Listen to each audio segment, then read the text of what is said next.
Hey, so thank you for taking this plunge with me. Welcome to the Entrepreneur Handbook instruction video, okay? So whether you're launching your first venture, looking to expand an existing business, this guide will help equip you with the insights on planning, funding, marketing, and managing your operations. My goal through this booklet is to empower you to make informed decisions and achieve sustainable success. So let's get into it. On our table of contents, you're going to see there are 8 main pages. And these pages consist of questions, examples, explanations, and fill in actual sheets. You will get charts. You would have to fill those in and move forward with your progress on establishing this company. Now, you will have to make a vision and mission statement, and that's crucial for every business venture that you do, okay? So the vision and mission statement are there. We do have business model canvas, which is a 1-page business plan that lets you see everything that you'll need to move forward in this company and give you something to work towards. Let's just say the dream looks bigger than it actually, was thought up to be. That's great. Now you know what to work towards from this business model canvas. You're going to have to do market research. You need to know where you will fit into any industry you plan on entering. And through this worksheet, you will have an idea of how to move forward. Your customer persona is who you plan on selling to. You want to get into the mind of your buyers, your supporters, your clients, whomever your audience is. You need to tap into what they do, how they do it, why they do it, and that will help you in turn to learn better marketing tactics for your industry. And that brings us to page 5 on marketing. You will get to launch out some marketing strategies and learn how to develop those plans. The best part is you don't have to be a professional to do this. You just need to start. And as your dream comes to life, it grows bigger. You can bring people on that will help you in these areas. However, learning the foundations is important for every entrepreneur. And in turn, better marketing strategies, better marketing plans, you get more sales. And on page 6, we do tap into sales. We provide cheat sheets, we provide guidelines. This is what we're here for, the Entrepreneur Handbook. This is our starter pack, and it helps you learn how to generate sales, in turn making an income and growing into the company that you plan on being. Whether you are interested in a not-for-profit or a for-profit company, this handbook is a pretty good place to start. You'll have some financials in this workbook on page 7 and 8. However, focusing more on cash flow and income statements. Keeping your books, knowing how to manage what's coming in and what's going out of the company is important for tax purposes, whether you are a sole proprietor, a partnership, or a corporation. So with that being said, let's get in. I'm going to talk a little bit more slow for the sake of better understanding. I do hope you get everything you need to out of this workbook as I have planned. Okay, so let's see what we have here. On our first page, we do have an about you. Okay, when I say you, I mean your company. You will be the company for right now. Has anyone ever heard the differentiation between an entrepreneur and a small business owner? Okay, do you know what the difference is between being self-employed and being a business owner? The difference is being self-employed, you are the business. You have to work in it every single day. If you don't wake up and do the work, nothing gets done. And that's where we all start, okay? But we transition to small business owners when we actually can delegate some tasks to a team, where the business in a turn is flowing and we don't have to be there. That's when you make money in your sleep. So we want to get to that point, but we only get there once we have a vision and a mission for our establishment.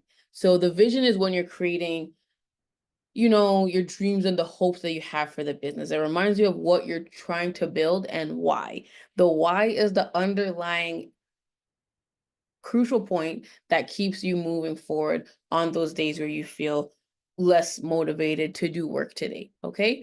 Building a good why is going to be important for you, and you will do that through your vision statement. The mission now is a guide that helps you in decision making, communication of your goals to your stakeholders, your team, and defining your strategies. In a nutshell, the mission statement, provides context about your organization's purpose, ensuring alignment and clarity. When you have a clear mission, you will decide on strategies, techniques, opportunities that align with your purpose. And that will keep you moving forward in the direction that you need. Okay. So now after we complete our vision and mission statement, we start the fun stuff. Now, a business model canvas. I'm just going to put it up on the screen for a quick second so you can see exactly what it looks like. We have this page that has about 9 boxes, and they just have 3 to 5 statements in each box. Now, don't get ahead of yourself and worry, what the heck is this box about? We're going to go back to page 2, which breaks it down how you complete each section on that diagram, okay? So the business model canvas, as I mentioned earlier in this video, is a 1-page business plan that helps you see your idea come to life. It helps you see what you need to do, who's going to help you, where to start, and what to work towards, depending on the nature of the company you plan to start. The business model canvas, starting with your customer focus and moving into the operational and financial aspects, it goes in this order. Now you will have your customer segments. This is where you define who your customers are and identify the different groups that you will serve. That might look however, you need it to look for what you're trying to do. The value proposition, now it explains the unique value that you provide each customer segment and why they would choose your product and your services. So again, we come back to that why. The value proposition equals why. You should associate that word or those words, my mistake, with your why. Why you and why not someone else? We all enter lucrative industries that have many options. I'm a paralegal by career. There are many paralegals in Ontario who operate by themselves. Why should my clients choose me as to them? Well, because I'm better, obviously, right? That's what we all would like to say, but we have to get real with ourselves when we're making a business model canvas and really highlighting the benefits of someone choosing us over them. Okay, so we have the channels as the third section that you should complete on the business model canvas. And this is where you will describe how you will deliver your value proposition to your customers. An example would be, is it going to be an online-based business? Are you going to solely sell from a storefront? Or will you be collaborating with others and, let's say, hosting your items, your services through their channels? We would like to know how you plan to deliver to your clients. The customer relationships is a really simple but necessary step to understand and have clearly articulated on your business model canvas, because it outlines the type of relationships you want to establish with each segment. Okay, so personal assistance, automated support, community building. What would you like when you say a customer service available 24/7? Let's say you launch like a subscription service such as Netflix. My app is not working today. Hey, it's like 12 a.m. Who can I call to get this flowing again? 24-hour customer support. Or will you have, sorry, let me have a sip of my water. Or will you have, a more community-based, like a Reddit forum that your customers can all come together and help each other out in times of crises, work through your problems, as well as personal assistance. You can have someone in office or yourself as you start out, responding to those emails, returning the calls, and getting through to your clients in that way. But in a nutshell, you need to build a relationship with your clients that provides boundaries, but also assurance for them in choosing you. Your revenue streams, of course, is how you will earn the money from each of them, including your sales, subscriptions, or licensing. How do you plan to make money? Well, I want to sell apples, obviously, but do you want to just sell apples, or do you want to turn it into apple juice as well for your customers so they can just have a drink, they can have the fruit? Or did you want to provide just apple seeds so they can go home and plant their own trees? The revenue streams is how you anticipate generating that income.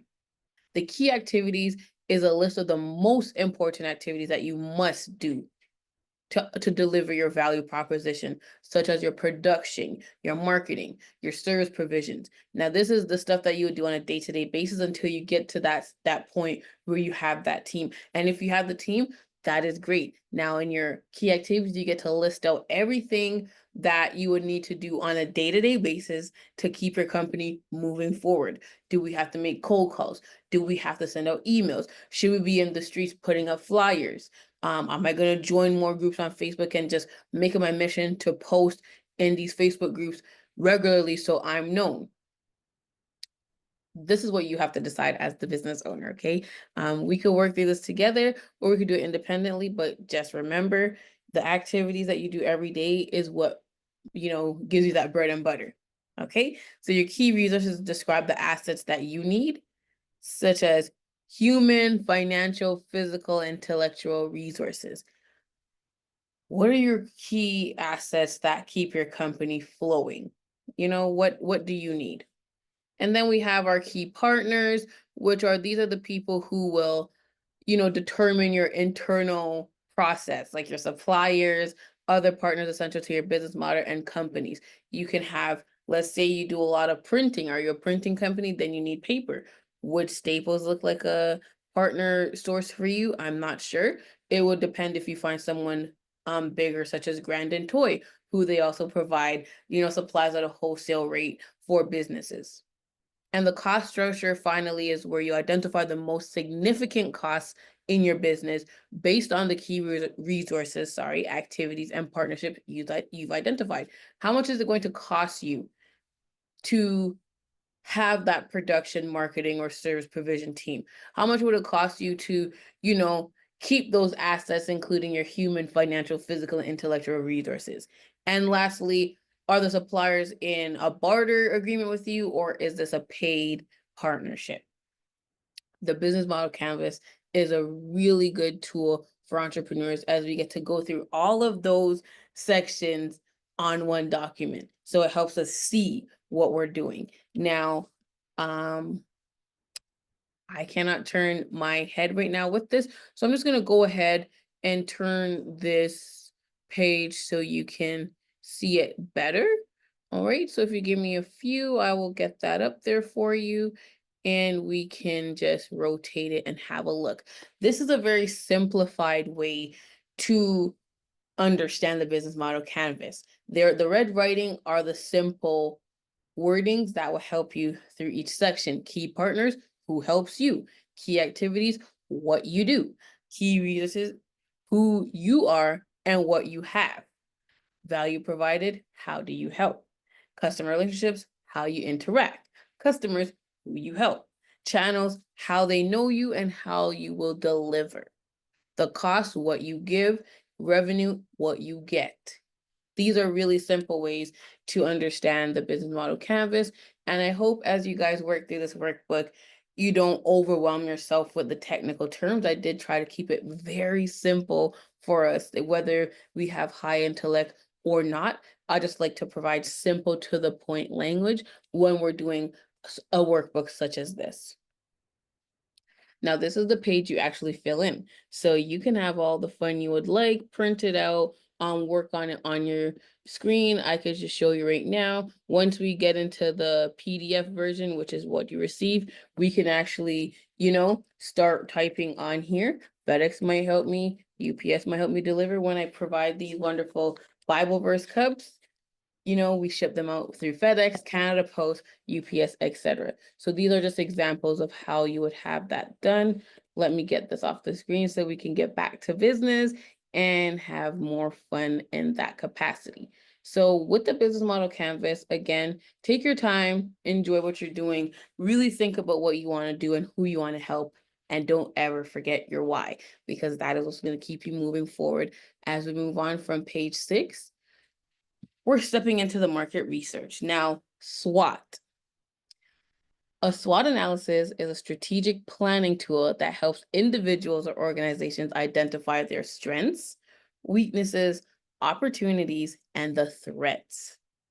By conducting a SWOT analysis, individuals or organizations can gain insight into their current position, make informed decisions, and develop strategies to capitalize on strengths, address weaknesses, take advantage of opportunities, and mitigate the threats. That sounds like professional verbiage to me, but let's just see exactly what this means as we dive into the meaning of each word below on the chart. So when we think about our strengths, these are the internal positive factors that give an entity a competitive advantage or an edge. It could be skilled employees, unique products, a strong brand reputation, or efficient processes. Weaknesses are internal factors. Again, we're all focusing on within. So we have two internal factors and we have two external factors, okay? So the internal factors are your strengths and your weaknesses. Now, the weakness, again, is the factors that put an entity at a disadvantage compared to others. The weaknesses might include a lack of resources, outdated technology, or ineffective processes. As in a job interview, when you highlight your weaknesses, it's good to see it as an opportunity to grow. In identifying our weaknesses and being very realistic as we list them, we also start having a room to, set up those plans on how to turn that weakness into a strength. Or how can we take it from, an extreme weakness to maybe just a soft weakness, right? You might be really poor at developing processes, but you can also learn to make it better.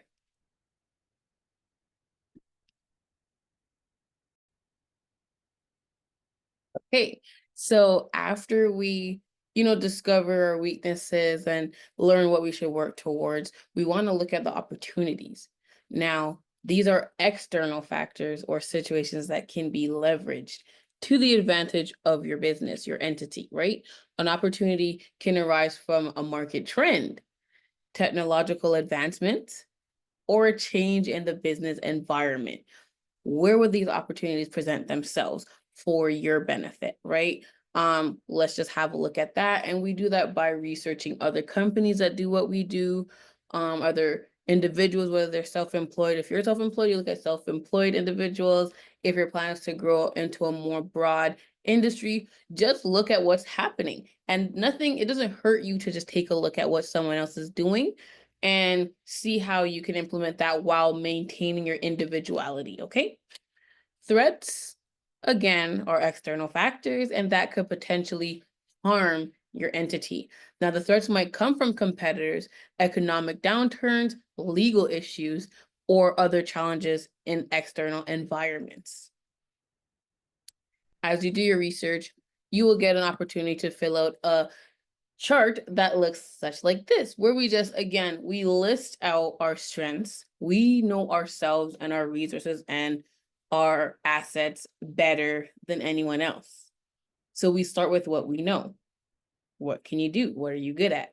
You put that in the strengths, sorry, that is not a threat, that is a strength. And then you will move on to the weaknesses. Well, of course, as a new company, a weakness for us all might be lack of, good reputation in the market. But let's look beyond that. Let's look beyond, whether we have all the funding upfront to do what we need to do. You can list it, but that's not the weaknesses we try to look at, right? Let's just say you're starting a cleaning company and of course you don't have clients yet, but as you make it your point for your key activities to do cold calling, reaching out, trying to get those contracts in, let's say you sent out 20 proposals and 15 got back to you in a 7-day period. It's only you in the company at this time. That could be a weakness, right? Because now you have a lot more work than you have workers. But that is also room where you start looking at your opportunities, and then you can try to put those systems into place, the processes that it would take. Do you want to just have a bunch of independent contractors on standby as you build? What will you do? So we want to fill in each box as authentic as we can so we can see exactly what we have to do, what we have, what we need. There's always 2 internal factors and 2 external factors that will complete your market research process, okay? It's time for another drink. Awesome. So the customer persona is where you create a customer profile. This helps businesses better understand their target audience, tailor the marketing efforts, and improve an overall customer experience. Here's a step-by-step guide to creating this customer persona. Now, when you think about your customers, you always want to define your goals. Clearly outline the objectives for creating the customer persona. Like, what are you doing this for, right? Why do we have to make one? So you can understand what specific information you want to gather and how it's going to help your business. Collecting demographic information is basic details such as their age, gender, location, the occupation, how much do they make, what is their education level, and this information provides a foundation for understanding your audience. When you collect these details, you can see, are my prices too high? Are my prices, who am I trying to help? If you're looking into a more marginalized community, then you wouldn't have extreme costs because you are aware that the marginalized communities might not have enough, to pay what you might feel you're worth paying. You might feel you're worth charging. However, that's where you will set up a process. Maybe you'll have prices for these people and different than prices for those people. But you always want to collect the data information so you can be more confident in what you do as a company owner, self-employed or business owner. Identifying psychographic factors. Now, explore your customers' interests, their hobbies, their values, the attitudes, and the lifestyle choices. This is going to help you create a more holistic view of their personality and preferences. Will your clients be in this crowd or that crowd? What do they do on Friday nights? Are they at art galleries or are they more at paint and sips or whatever it might look like for your industry? You might want to look into that. You have to explore that as you develop your customer persona. Understanding their behavioral patterns, so you analyze their buying behavior. To consider the factors like shopping habits, decision-making processes, and product usage. This information can help you in tailoring your marketing strategies. There are some who habitually pay for their Netflix package, and then there are others who are like, well, I pay for the subscription, but I only used it once this month. Maybe I don't need that. Netflix will market more to those who are continually watching or looking for something to watch and just always around. Now, does that mean they don't get other customers who, maybe want to watch one show? They're buying the subscription just to watch one season? No, that doesn't mean they don't get those individuals, but they market to those who actually love watching movies, TV shows, documentaries, etc. So after we do that, we gather the technographic data, and this is only if it's relevant. So you can understand the technology and tools the customer uses. This is particularly important for B2B businesses or industries where technology preference plays a significant role. Are you building an app? Are you making a new software that can help companies? Whatever that is, you will need to learn their technographic data. The survey existing customers, you would like to just give a little survey, do an interview, focus group, just to see where they're at. This will include asking questions that reveal their insights on the need, their challenges, and their motivations. You would use more open-ended questions to encourage detailed responses. We don't want to just say, hey, do you like XYZ? No. Would you benefit from this? Yes. You would ask more questions such as, if I provided you X service, what would that do for you? You can't say no or yes to that, right? So we would want to more keep the questions open-ended when we're surveying your existing customers or those who have expressed interest in what you're doing. You would like to analyze that feedback, so review it, because feedback, whether it's good or bad, is beneficial to you as a company owner. And a lot of people don't want to get the bad feedback, which is, who wants bad feedback? But it does help you.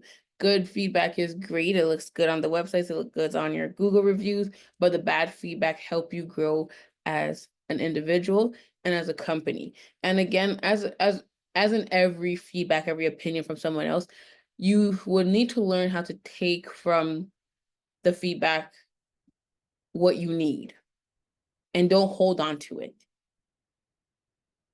You take the feedback from your support, the social media, the reviews, and other channels, and look at the valuable insight that you gained from the customer's pain points, satisfaction levels, and the areas of improvement that they express to you. This is a template that you will fill in. So I made it very simple for you. You can fill it in on the sheet directly, or you can get a Google document, Microsoft Word document, and start filling your details in that way. So we went through all of this. On the last slide, I believe you can confidently complete your customer profile template. Now, marketing. This is very soft level marketing details. Again, every company has a different strategy and you have to start thinking about yours. So the things to consider are the marketing strategies are plans to make people interested in buying your product or your service. It involves figuring out who to target, understanding what makes the product special, deciding on the price, and finding the best way to promote it. This can include things like creating content, using social media, advertising, and more. The goal through marketing efforts is to build a positive image, connect with your customers, and ultimately sell more. 4 P's of marketing, every entrepreneur should have as a foundation point. And the 4 P's of marketing are the framework that outline the key elements of a strategy. They include the product, which refers to the actual goods or service that your business offers. It involves decisions about design, features, quality, and branding. The price, it involves determining the cost of the product and service, setting the price that the customers are willing to pay. Pricing strategies include discounts, bundling, and other approaches. You don't want your prices to be too low that you cannot offer the holiday discount. You don't want to be so low that you don't join the Black Friday efforts. And there are companies who don't, and their prices are really high and they still do well. But it's what do you confidently feel is a good price to charge for your product or your service? Now, place is the 3rd P. This focuses on how and where the customers can access the product or the service. This includes decisions about distributing channels, retail locations, and the logistics of your organization. The promotion encompasses all of the ways your business communicates and promotes its product to the target audience. This includes advertising, public relations, sale promotions, and other promotional activities. Buy one, get one free. Buy one, get one half price. The first 20 customers get 20% off. The last 10 sales of the day will get a free hot dog with their purchase. Whatever it is for you, these are all marketing efforts, and every company has to look at what works out best for them. What are your customers interested in? And another template for you to fill out here. This is, again, room for you to type in, write in what will benefit you as a person as a whole. Sales. Now we have 3 steps to the sales on this sheet. Now this is a little cheat sheet that I made for you guys so you can just get into it, right? Start off confidently. Don't worry about what if nobody buys it? Well, listen, somebody will always buy something that is properly promoted, established, and beneficial to them. So step 1 would be setting the goal and understanding your market. Decide how much you want to sell it for and by when. Identify who the customers are by their age, interests, and etc. Learn what makes your product special. And research. Research your competition for the ideas and the tips. Step 2, we want to plan and take action. So you're going to choose the best ways to reach your customers through social media, ads, events, whatever it might look like for you, but you want to set clear prices that are fair and competitive. Prepare simple scripts to confidently talk about your product and start selling, but keep track of your progress. Step 3 is a review and improve stage of sales. That's where you check what's working and what's not. You adjust your sales strategy if you need, and you focus on keeping customers happy so that they return. and you look for ways to grow and sell more. 1, 2, 3, you're out. You got this. You just need to build up your confidence and keep moving forward. If it's not working for you, I'm a faith-driven woman, and I say, it's time to start fishing on the other side of the boat. Those who get it, get it.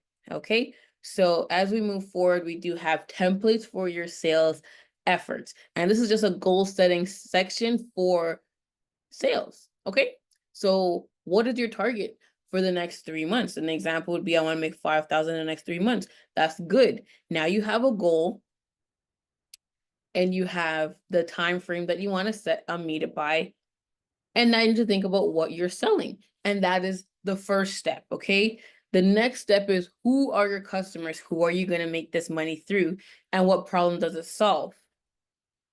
List 2 competitors and the strengths of your competitors and what makes your product unique. Okay? And where are you going to sell it? What will you charge? Any discounts or bundles or specials? And the ways you plan to reach your customers. There we go. There's the groundwork for you. Just start filling it in when you're confident. This workbook doesn't need to be done all in one sitting. This can be done over a time period. As I mentioned, there are 8 sections listed on the table of contents, but we have 20 pages, which means outside of those initial pages are fill-in templates. We want to set the sales goal, but we want to track and review section. So here we go. This is the step 2 of the process. So daily and weekly sales. There's space to record what you sell and your earnings. Customer feedback. We want notes on what people are saying about your product. Improvements needed. We all have to improve sometimes.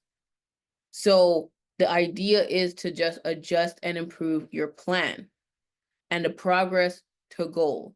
Are you on track in meeting your goal? This is where we want to write this stuff down, okay? And then now we move into some financial stuff. It gets a little boring around this part, but if you stick around, you'll be confident in keeping your books. You'll be confident in knowing, what is the important part about financials. A financial plan is a roadmap for managing your money.